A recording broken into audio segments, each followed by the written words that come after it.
of the United States was present in Iraq, the last time resulting in the murder of 35 defenseless women and men using weapons and vehicles supplied by the United States and operated by troops trained by the United States.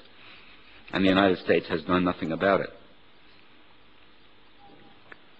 In fact, although the attack came from Iraqi troops who were photographed in the act of committing it, some in the State Department have actually advocated resettling Ashraf residents elsewhere in Iraq, away from the Iranian border, as if the attack somehow had come from Iran. A sure way of making certain that the remaining residents of Ashraf can be obliterated completely out of the sight of the rest of the world. As I said, the UN High Commissioner for Refugees has made it explicit a few days ago that the residents of Ashraf who have filed applications for refugee status are entitled to that status. But what about the United States? What about the country that Abraham Lincoln, in the midst of the Civil War, called the last best hope of earth? What has the United States done? Now the European Union and the United Kingdom have acted forcefully to remove the terrorist designation from the MEK years ago, recognizing that if that designation ever was appropriate, and I submit to you that there is substantial reason to doubt that it ever was appropriate, but if it ever was, the record is clear that there is no such basis any longer. In order to be kept on that list, an organization must be involved in terrorism at some point in the last 10 years. That's the law. As I indicated, the United States Court of Appeals for the D.C. Circuit has made it clear that the government has shown no evidence to justify that designation. The court told the State Department that its evidence was not adequate and remanded the matter to the State Department to present other evidence, if it could, to justify the continued designation. And the State Department has been at this for a year. It has asked MEK written questions having nothing whatsoever to do with the appropriateness of the designation, and presented all kinds of irrelevant documents, and has simply dragged its feet and refused to act. Let's take one example that I think lifts the lid off what's going on here. An unclassified State Department document reporting that when State Department officials questioned Iranians applying for visas to enter the United States from such places as Ankara, Baku, Berlin, Dubai, and Istanbul, these visa applicants reported that they regarded MEK unfavorably. Now think about that.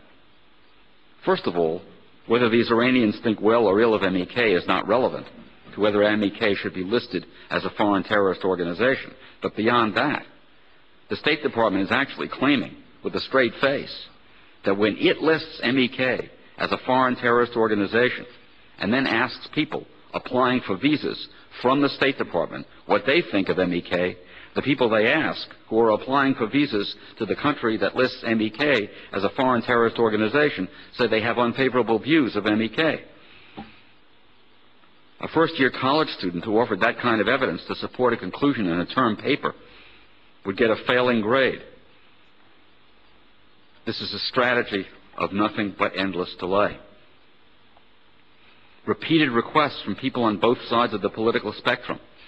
Former governors Howard Dean of Vermont and Bill Richardson of New Mexico, both Democrats. Former Ambassador John Bolton, who's here, and former New York Mayor Rudy Giuliani. Former Homeland Security Director Tom Ridge. Two former chairmen of the Joint Chiefs of Staff have all called on the United States, implored our government to end this unjustified designation. So what can the Secretary do as Mahmoud Ahmadinejad prepares to come to New York and stage his annual obscene performance at the United Nations? Well, she can do what the European Union has already done, what the United Kingdom has already done, and remove this evil designation. And she can do it as a splendid welcome to Ahmadinejad as he comes to New York to spit in the collective face of humanity.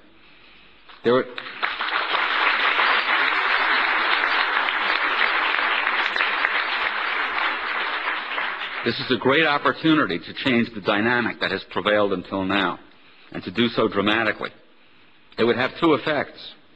First, it would show the current regime that we mean business, and that we are prepared to take all necessary steps to bring pressure on the regime.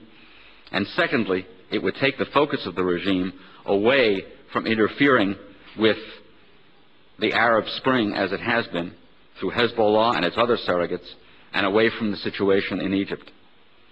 What we can do is to stop just being a great power and start behaving like a great power, and to show that the words of Abraham Lincoln, who described the United States as the last best hope of earth, are, as they are in fact, even truer today than they were when he first spoke them.